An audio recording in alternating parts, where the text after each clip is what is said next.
pode um problema do Japão dos anos 90 refletir o Brasil da atualidade? Ou melhor, todo o Ocidente da atualidade, porque esse mesmo problema acontece em toda a América Latina e principalmente lá nos Estados Unidos. Falarei aqui do pesadelo dos Millennials, aquelas pessoas que nasceram entre 1981 e 1996 estão beirando ali os 30 e poucos anos, que nem eu, e que estão passando pelos mesmos sentimentos que os japoneses passaram lá durante os anos 90, principalmente aqueles que também estavam beirando os seus 30 anos. Primeiro, você deve saber de uma coisa. O Japão teve um boom econômico durante os anos 80 e que foi mais próspero entre os anos de 1986 e 1991. Só que esse hype passou, o país meio que quebrou e muitos ali acabaram se vendo com um futuro incerto. Essas pessoas acabaram sendo chamadas de geração perdida. Falei no vídeo anterior como os jovens lidaram com isso, antes, durante e depois da bolha econômica. Mas hoje eu vou falar da reação da galera mais velha, aquele pessoal que já era adulto e tinha que procurar emprego, e não tinha mais como comprar uma motoca maneira, meter um topetão e arrumar briga por aí. E aqui, como no vídeo anterior, eu também selecionei 3 obras para analisar em cima desse fator histórico.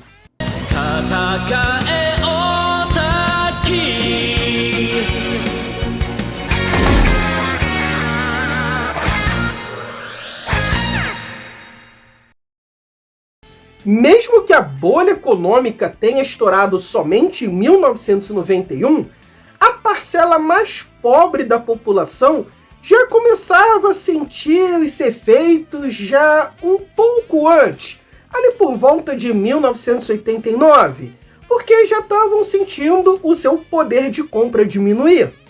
Esse, inclusive, pode ser um dos fatores do cancelamento do anime de Cavaleiros do Zodíaco, como alguém apontou lá no meu vídeo do filme do Lúcifer. Afinal, os bonecos eram caros também no Japão.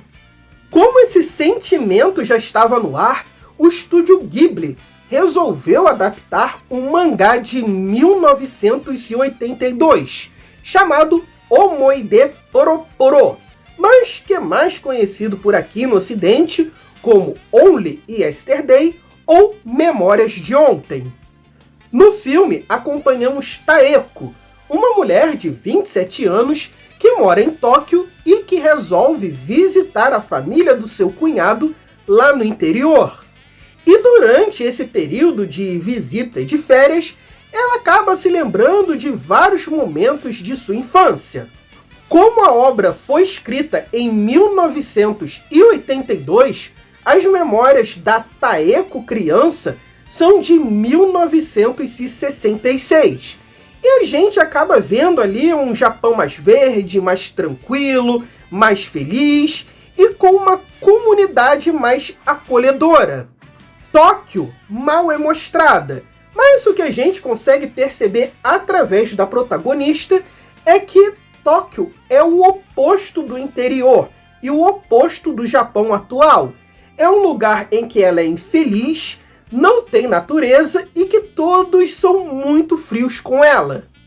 Ainda mais pelo fato dela ser uma mulher de 27 anos, que, para os japoneses dos anos 80 e 90, é uma mulher que já está velha, que deveria ter casado, ter filhos e estar no auge da sua carreira.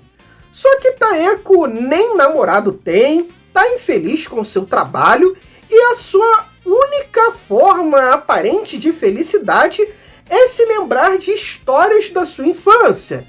Lembrar ali como foi o seu primeiro amor, a descoberta da puberdade, uma peça de teatro em que ela acabou fazendo sucesso, ou mesmo problemas de matemática que ela tinha durante a escola. Esse acaba não sendo um filme fácil de se assistir, principalmente se você já fritou seu cérebro com o TikTok. As cenas da Taeko criança são muito divertidas. Já as da Taeko adulta são muito melancólicas e separadas. É praticamente uma montanha-russa que você pode acabar entediado em um momento ou outro, bem como a própria Taeko adulta. E por vezes a Taeko ela procura respostas na sua infância para a sua atual insatisfação da vida adulta, mesmo que essas correlações não tenham nada a ver uma coisa com a outra. Como, por exemplo, em uma cena, ela lembra que todo mundo que era bom em frações conseguiu se casar, estabelecer família e ter uma vida financeira estável. E ela, como não conseguiu isso e era muito ruim em frações, essa deve ser a resposta de todos os seus problemas. Você pode até estranhar, afinal 27 anos hoje não parece tão velho assim. Mas a gente tem que lembrar que é uma história escrita em 82, mais de 40 anos atrás. Então, se a gente fosse adaptar aquela época, é como se a Taeko tivesse 37 anos, não tivesse filhos, não tivesse nenhum tipo de relacionamento, estivesse numa carreira que ela é completamente infeliz e que não tem nenhuma chance de subir de cargo e que toda a sua felicidade se baseia só em contar coisas do passado. Todo mundo só quer que ela case e faça logo a sua família. E se você conhece hoje uma mulher com 37 anos nessa mesma situação, você deve imaginar que ela sofre esse mesmo tipo de pressão entre os seus familiares. Mesmo a aparência de Taeko, mesmo que ela tenha 27 anos, durante a animação ela parece ser realmente uma pessoa que está ali nos seus 35, 37 anos. E se você lembrar daqueles programas do Silvio Santos, você lembra como pessoas de 23 anos pareciam as de 40 de hoje? Você se identificou com alguma das coisas que eu falei? Porque eu sim, eu vou fazer 37 anos no final desse mês e eu tô numa situação similar à da Taeko. Apesar de atualmente eu estar feliz atuando como professor, eu estava totalmente insatisfeito com a minha carreira anterior, da qual eu fiz faculdade e que eu não tinha a menor possibilidade de crescimento. Casar e ter um filho hoje seria um verdadeiro pesadelo financeiro que eu quero evitar a todo custo. O meu trabalho, apesar de gostar, ele é completamente instável. Eu nem sei se eu terei ele ainda esse ano, sabe? O contrato pode acabar a qualquer momento, basta a canetada de um prefeito da vida. E se eu for te contar alguma coisa divertida e engraçada, com certeza vai ser alguma coisa de quando eu era mais novo, quando eu era mais jovem, principalmente da 5ª à 8ª série, que foi um período muito divertido, que eu tenho um montão de história para contar.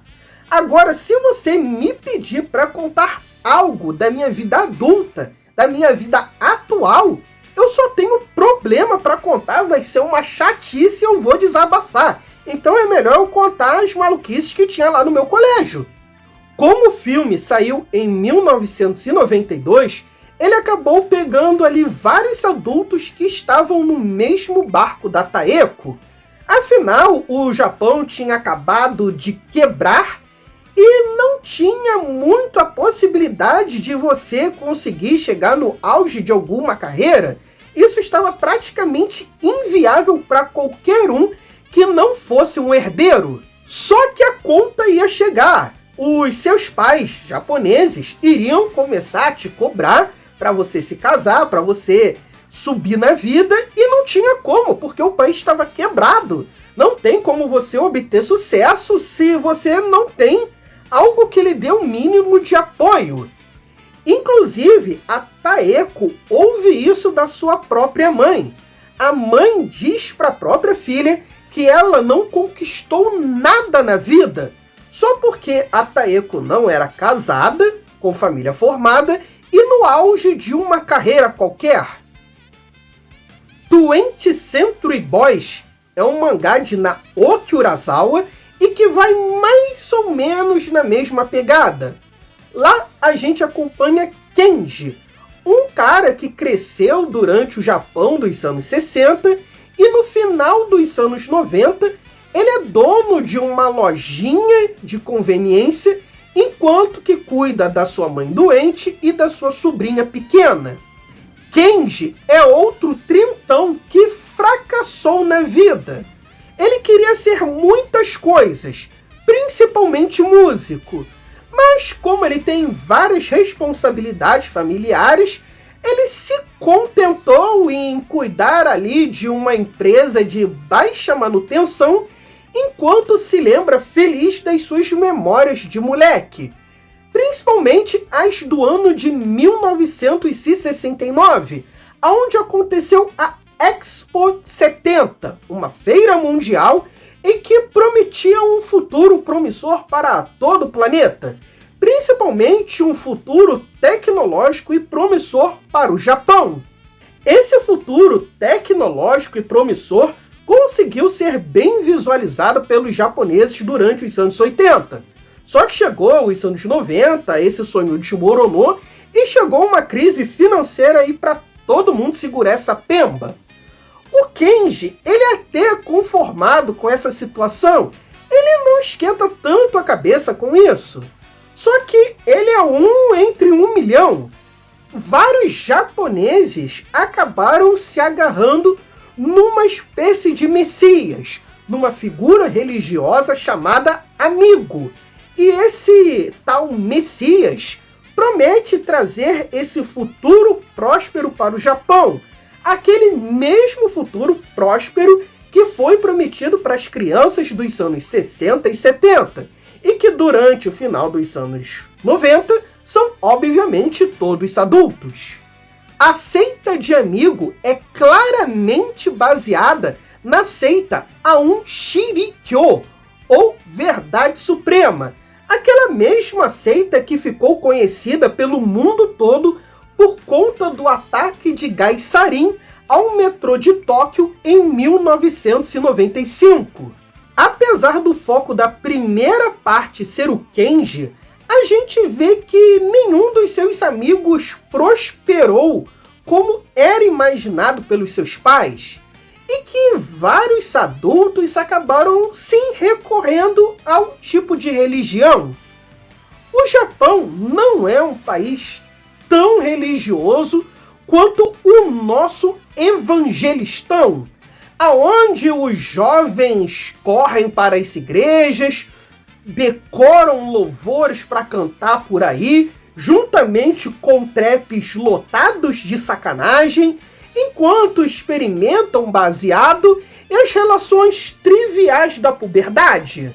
O fato do Japão ter um boom religioso de seitas malucas durante os anos 90 acaba refletindo esse desespero do público adulto, dessas pessoas que tiveram ali um mundo prometido que acabou não chegando por conta dessa crise financeira e que eles acabaram nem percebendo. Então, quando uma pessoa está com problemas financeiros, problemas amorosos, problemas existenciais no geral, é muito normal que elas se apeguem a algum tipo de messias, seja ele um bispo ou mesmo um político. Se você gostou do vídeo até aqui, não deixa de curtir, compartilhar, se inscrever, mandar esse vídeo para 5 amigos, não é esquema de pirâmide, e caso você se interesse, seja um membro aqui do canal por apenas R$ 7,99, do qual você terá vídeos exclusivos aqui do canal. E quanto mais membros tiver, mais vídeos terão. É conteúdo pra caramba. Então, seja um membro já! Mas para mim, a obra que mais escancara essa crise dos millennials é New Genesis Evangelion. Se você é como eu, você provavelmente viu Evangelion ainda durante a adolescência. Você deve ter achado o Shinji um chato e Ao rever a série por falta de novos DVDs de anime ou simplesmente para tentar entender o final, você deve ter começado a simpatizar ali com os protagonistas, ter entendido um pouco da depressão do Shinji e os problemas de ansiedade da Asuka. Mas se hoje, depois de adulto, depois dos 30 anos, você pegar para rever New Genesis Evangelion, você não vai se identificar mais com eles. Afinal, você se identificou na época porque era jovem. Hoje, tudo vai bater certinho com a Misato Katsuragi.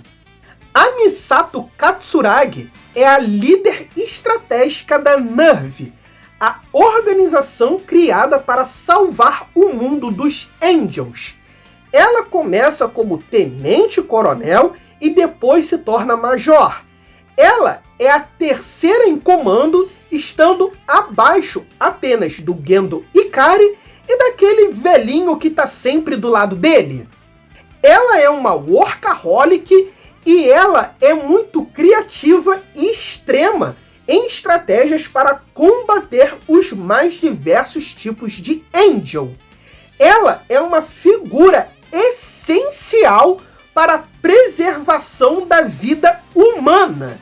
Então, ela é fodona, certo? Pois a resposta é não. Mesmo ela tendo um cargo muito alto, ela mora num apartamento minúsculo. A sua geladeira mal tem comida. Basicamente só tem bebida alcoólica. Ela não consegue pagar uma empregada. Ela não tem tempo para fazer comida, então ela acaba recorrendo em comidas fáceis, comidas de rua ou comidas instantâneas. E a única coisa que ela parece ter alguma responsabilidade é ser mãe de pet. Sua vida amorosa é uma verdadeira bagunça. Ela não quer se relacionar com ninguém porque trabalha demais. E quando o Kaji, um antigo namorado tóxico, aparece, ela corre para se entregar aos prazeres da carne. Afinal, é um tipo de prazer rápido que vai lhe trazer alguma satisfação momentânea e toda a dor da alma e do coração que irá aparecer durante o dia seguinte, ela cura ali com um porre de cerveja. E quando ela acumula mais uma função dentro da empresa, agora como tutora de 2 adolescentes, o Shinji e a Asuka, o seu salário não aumenta. Isso é muito perceptível naquele episódio em que os dois têm que sincronizar os seus movimentos para derrotar um novo Angel. Como recompensa, a Misato promete para os dois que eles irão num restaurante e que irão comer carne. Só que os dois conseguem derrotar ali a criatura e a Misato não consegue pagar esse jantar para os 3, mesmo que ela seja a terceira em comando de uma organização que está responsável de salvar toda a humanidade. Enquanto isso, o chefe dela não cuida do próprio filho, vai todo domingo ao culto, tem umas 3 amantes, é sugar daddy não de uma, mas de várias novinhas e tem uma vida perfeitamente estável e confortável. Sua única função dentro da empresa parece ser empregar parente, fazer cara de mal e dar ordens completamente absurdas que vão foder completamente o psicológico da equipe. E quem vai segurar essa pemba mais tarde é a Misato, porque vai ter que lidar com um moleque com sérios problemas de depressão, porque o seu pai se nega a lhe dar um abraço, e uma garota que sofre de crise de ansiedade porque tenta agradar demais os mais velhos. Veja bem, não estou defendendo a Misato, ela não é perfeita, principalmente durante a segunda metade da série, onde basicamente ela abandona a tutela do Shinji e da Asuka. Mas a Misato também estava no seu limite, e ter que lidar com o limite de mais 2 adolescentes é demais para qualquer um, principalmente para uma pessoa que nem é mãe desses adolescentes. Olha só a falta que um psicólogo faz numa empresa. A Misato é como a maioria dos millennials. Ela não fica verdadeiramente feliz com uma conquista. Agora, um fracasso, pô, meu amigo, esse aí vai te derrubar e vai te deixar infeliz durante toda a semana ou, quiçá, durante todo o mês. Ela trabalha muito, tem muitas funções, ganha pouco, mal tem tempo e, basicamente, ela só tem o mínimo para morar e para comer. E ela não é levada a séria nem pela geração anterior, que são os seus pais e seus chefes, e nem pela geração atual, que são os adolescentes. Ela é vista como uma adulta infantilizada. E o que é isso, senão o reflexo da nossa geração, da nossa galera que está aí na casa dos 30 anos. Eu, inclusive, me aproveito disso para dar aula. Como eu sou visto como um adulto infantilizado, eu acabo transitando ali entre uma figura de autoridade e um colega de classe. Então eu consigo me comunicar bem com os meus alunos e fazer com que eles sigam ali as minhas ordens, colaborem comigo. Tanto que os resultados das minhas aulas acabam sendo muito boas. Não sou eu que estou falando, né? São os números que estão falando. Mas o que é o adulto infantilizado visto pelo pessoal de fora? São a gente que tem muito apego a séries, filmes, desenhos e músicas da nossa infância. Não é à toa que tá lotado de remakes e continuações em tudo que é lado. Em streams, em cinema, em tudo. Fora que hoje em dia, quem é que não tem uma camisa de super-herói? Quem é que não foi ver um filme da Marvel? Você consegue imaginar um cara de 40 anos com uma camisa do Superman durante os anos 80? Eu não consigo ver. Se tivesse, era visto como maluco ou muito excêntrico. E eu sou o tipo de adulto que tenta recuperar tudo aquilo que eu não tive acesso durante a minha infância e adolescência.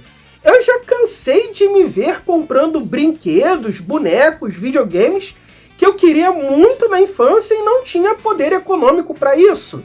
Então sim, o meu quarto é o quarto dos sonhos de um moleque de 15 anos da minha época, porque eu sou uma espécie de tutor de mim mesmo, só que de mim mesmo, criança e adolescente. Um adulto playboy que sempre teve tudo de mão beijada como um João Vicente jamais vai conseguir imaginar esse tipo de coisa. E aí vai ficar falando merda por aí em supostos programas de comédia. A real é que para nós, millennials, foi prometido um futuro próspero se nós estudássemos, tirássemos boas notas e fizéssemos faculdade. Só que eu fiz tudo isso e cadê o meu futuro próspero? Cadê o meu emprego estável? Eu tô igual o Sensui que eu citei no vídeo anterior. Eu segui toda a cartilha que os mais velhos me passaram. E agora eu tô no mesmo barco do que o meu amigo drogado que largou o ensino médio. Porque o futuro que reserva para nós dois é trabalhar de 12 horas no Uber para tentar trazer comida para casa. Então, para que eu estudei? Para que eu fiz faculdade? Nessa situação, na verdade, esse meu amigo tá até melhor, porque nem carteira de motorista eu tenho. Nós millennials procuramos algum tipo de satisfação rápida, porque a gente não consegue ficar feliz de verdade com uma conquista nossa. A gente só consegue ali sentir algum tipo de prazer comprando alguma coisa na Shopee, tomando um porre de cerveja, sentindo algum tipo de nostalgia barata, ter algo casual. Não precisa ser necessariamente com um ex-tóxico como o KG. Algo que a gente conseguiu no Tinder ou no inferninho próximo já tá de bom tamanho. E se a gente fracassar novamente e não conseguir a nota esperada no concurso público, que nos traria a sonhada estabilidade financeira, é só a gente repetir ali todo esse ciclo de autossatisfação, porque eu mereço mimo. Neo Gênesis Evangelho refletia e muito a depressão de Hideaki Anno, que na época que o anime foi produzido, ele já tinha mais de 30 anos, não estava no auge da sua carreira e passava por problemas financeiros. Mas mesmo assim, ele era o principal responsável pela sustentação e manutenção da Gainax, enquanto o seu chefe, dono da empresa, curtia o mundo e as novinhas com o dinheiro que ele sonegava do governo. Então, o quanto essa relação entre Hideaki Anno e o dono da Gainax não está refletido na Misato e no Gendo. Todas essas obras saíram no Japão durante os anos 90 e passam essa melancolia e falta de perspectiva para o pessoal que estava ali na casa dos 30 anos e que pensou que ia ter uma vida confortável como a dos seus pais, só que acabou quebrando a cara. Esse tipo de sentimento parece ter se tornado universal dentro do Ocidente. Não é somente algo exclusivo do brasileiro, não é culpa do PT, não é culpa da corrupção, não é culpa de nada do tipo.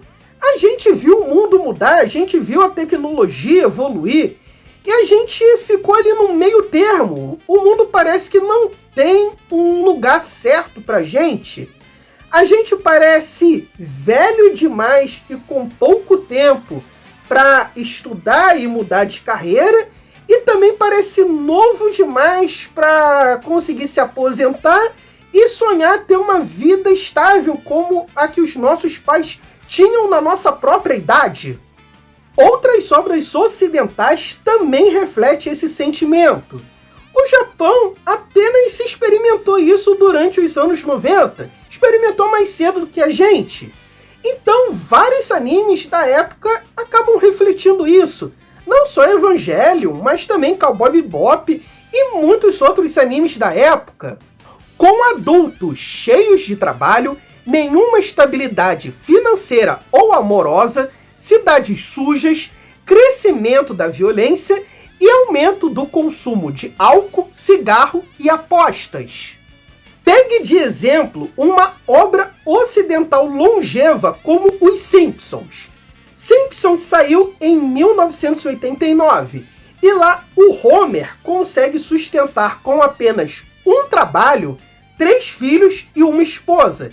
E esse trabalho ele conseguiu sem sequer fazer faculdade. Hoje, se o Bart quiser cuidar de um filho, ele vai ter que trabalhar mais, estudar mais, vai conseguir um trabalho pior e que paga muito menos. E a sua esposa ainda vai ter que trabalhar para eles conseguirem sustentar o seu filho. Você provavelmente tem esse exemplo dentro da sua própria casa, mas eu vou dar o meu. O meu pai, ele não completou nem a 5ª série.